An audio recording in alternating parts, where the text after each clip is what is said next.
আমি জিজ্ঞেস করি ওমর রাদিয়াল্লাহু যদি আমি এটা করি তাহলে কথাটা কি ওমরের হলো না নবীর হলো? কি কথা বুঝে বলুন, কার কথা? ওমরের নিজস্ব উক্তির কথা।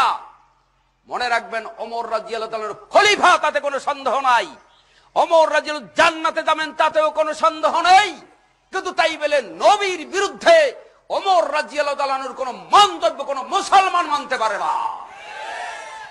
যেহেতু নবীর স্পষ্ট কথা রয়েছে ব্যাপারে, এর বিরুদ্ধে যেখানে রসুলের স্পষ্ট কথা রয়েছে সেখানে ওমরের কথা দলিল হিসাবে কোনো মুসলমান মানতে পারে না। প্রশ্ন করতে পারেন তাহলে ওমর রাদিয়াল্লাহু জাহান্নামে যাবে? ওমর রাদিয়াল্লাহু জাহান্নামে গেলে আপনার কি ঠাকা আছে, আর না গেলে আপনার কি ঠাকা আছে? কোরআনে কোন জায়গায় বলছে ওমরের না মানলে তোমার জাহান্নামে যেতে হবে? নবীকে না মানলে জাহান্নামে যেতে হবে? সূরা নিসা 14 নম্বর আয়াত খুলে দেখুন, ইয়াতাআদ্দা হুদুদাহু ইউদখিলুহু নারান খালিদান ফিহা আবাদা। নবীর সাথে যারা হত্যা তাজাউজ করবে, অতিরঞ্জিত করবে, তাদের চিরদিন তারা জাহান্নামে যাবে, একদিন দুই দিন নয়।